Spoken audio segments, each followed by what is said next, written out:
और ऊपर से सीना जोरी। अपनी राजनीतिक रोटी सेकने के लिए, अपनी चेहरा चमकाने के लिए और गुटबाजी में अपने आप को सर्वश्रेष्ठ स्थापित करने के लिए बिना तथ्यों के प्रदेश में सनसनीखेज खबर फैलाने की आदत जीतू पटवारी जी और कांग्रेस के नेताओं की हो गई है। और हद तो जब हो गई जब अशोकनगर में गजराज जी और रघुनाथ जी, जो हमारे मध्य प्रदेश के युवा हैं, उनको लेकर, उनकी घटना को लेकर केवल मीडिया की सुर्खियों में हम और चमक सकें, इसलिए घटना को झूठी ढंग से प्रस्तुत कर जिस प्रकार से जीतू पटवारी जी ने कृत्य किया वो निश्चित रूप से गैर कानूनी था। आप जिस प्रकार से मीडिया के सामने, सोशल मीडिया के माध्यम से स्पीकर फोन पर कलेक्टर, जो कि जिले का सर्वोच्च अधिकारी होता है, उससे जिस प्रकार से बात करके ये प्रदर्शित करने की नौकरशाही में प्रयास कर रहे हैं कि अब मैं बहुत बड़ा नेता हूं, जिस प्रकार से दादागिरी और चमकाने की भाषा का उपयोग किया गया, और हद तो जब हो गई जब उन युवाओं को सार्वजनिक रूप से उनके मान को कम करने के लिए, उनकी मान की क्षति करने के लिए झूठी बात यह कही गई कि उन्हें मल खिलाया गया। यह किसी भी व्यक्ति के व्यक्तिगत मान की क्षति है, यह मानहानि है। व्यवस्था है आपने और हमने देखा है कि यदि इस तरह की घटना यदि होती भी है, पहली बात तो वो घटना ही झूठी थी, हुई नहीं थी, पर तो भी उसमें कभी भी ऐसी घटना के बाद किसी व्यक्ति की आइडेंटिटी बताई नहीं जाती, क्योंकि ये उस व्यक्ति की व्यक्तिगत हानि होती है, उसकी मान की हानि होती है। उसका परिवार कहीं ना कहीं इस बात को लेकर हतोत्साहित होता है और हीन भावना से ग्रसित होता है। तो आपने कानून भी हाथ में लिया, आपने झूठी खबर को प्रचारित कर समाज में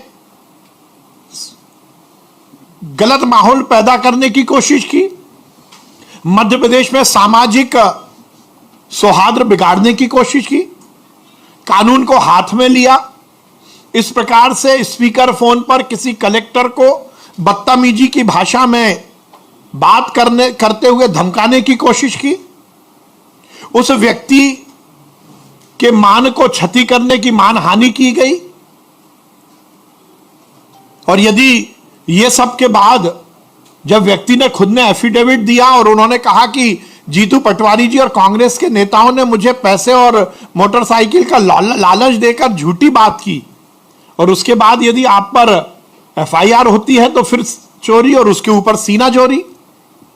गलती करो तो गलती करने के बाद माफी मांगने की जगह और छाती ठोककर अपनी गलती को सही साबित करने की कोशिश करो।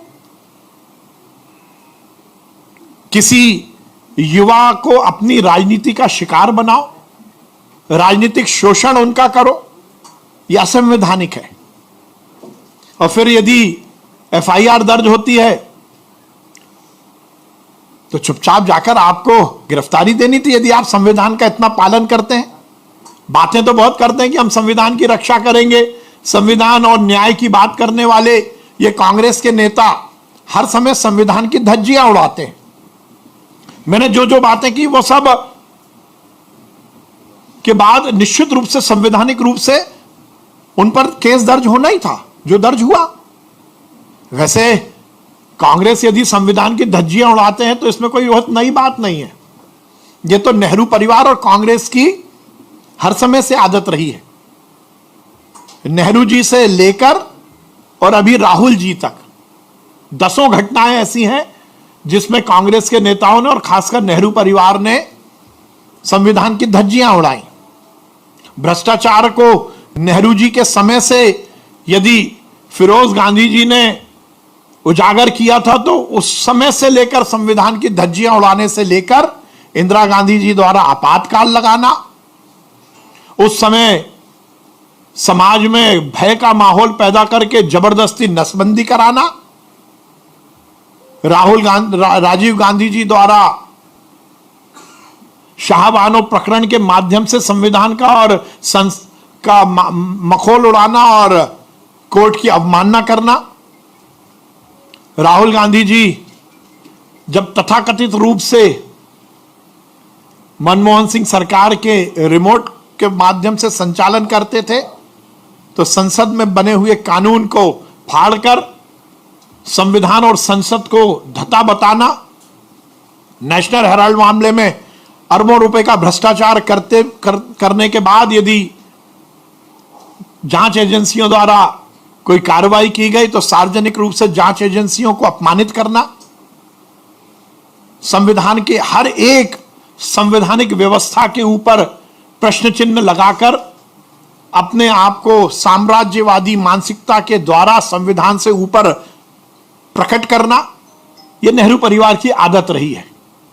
और उसी आदत से मजबूर होकर आज अशोकनगर में तथाकथित रूप से यह शक्ति प्रदर्शन की कोशिश की गई। अब कल से माहौल बनाया जा रहा है कि हमें जाने नहीं दे रहे। अरे हमें क्या दिक्कत है, सरकार को क्या दिक्कत है, मध्य प्रदेश में कोई भी आए कहीं भी जाए, और उसके बाद इतने दिनों बाद हमारी सरकार आएगी, इस अधिकारी को हम देख लेंगे। ये दबाने, धमकाने, चमकाने की राजनीति यही कमलनाथ जी ने किया था। 114 से 63 पर पहुंच गए चमकाने की राजनीति के कारण।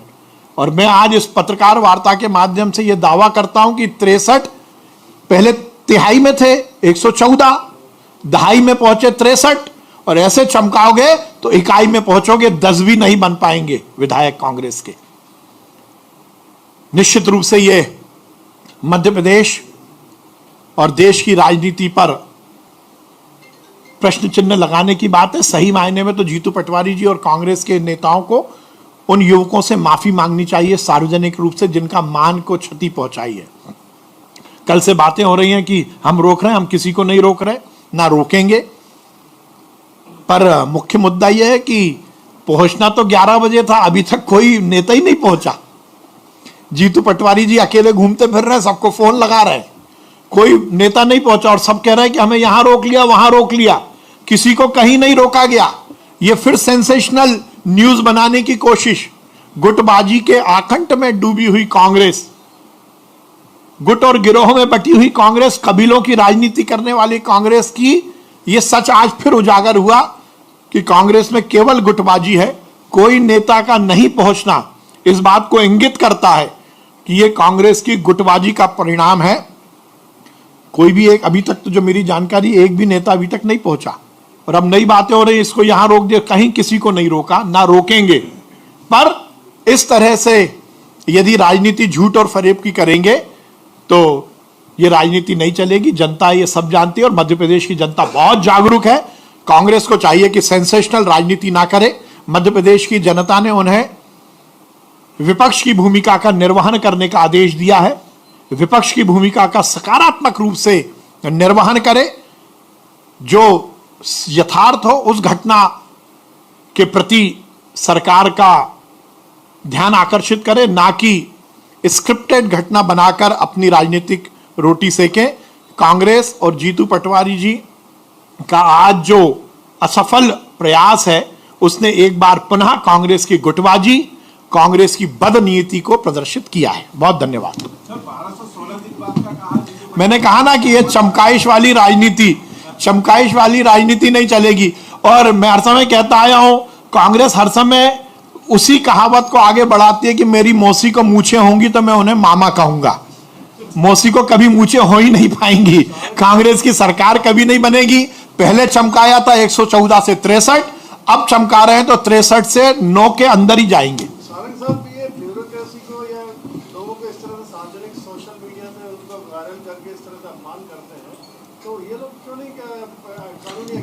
जैसा मैंने कहा, मुझे भी लगता है ये बहुत संवेदनशील विषय है। किसी भी अधिकारी की अपनी गरिमा है, किसी भी पद की अपनी गरिमा है। और जिस ढंग से, सही मायने तो जीतू पटवारी जी किसी संवैधानिक पद पर नहीं है, मैं बहुत ही गंभीरता से कहना चाहता हूं। वो यदि एक राजनीतिक दल के प्रदेश के अध्यक्ष हैं तो उनको ब्यूरोक्रेसी से बात करने का अपना एक संयम भी रखना चाहिए, अनुशासन भी रखना चाहिए। पर जिस प्रकार से उन्होंने स्पीकर फोन पर कलेक्टर को चमकाने और दबाव बनाने की जो कोशिश की गई, वो निश्चित रूप से संपूर्ण ब्यूरोक्रेसी के संपूर्ण नौकरशाही का अपमान है। नहीं, ये विषय निश्चित रूप से उनके संज्ञान में लाया जाएगा।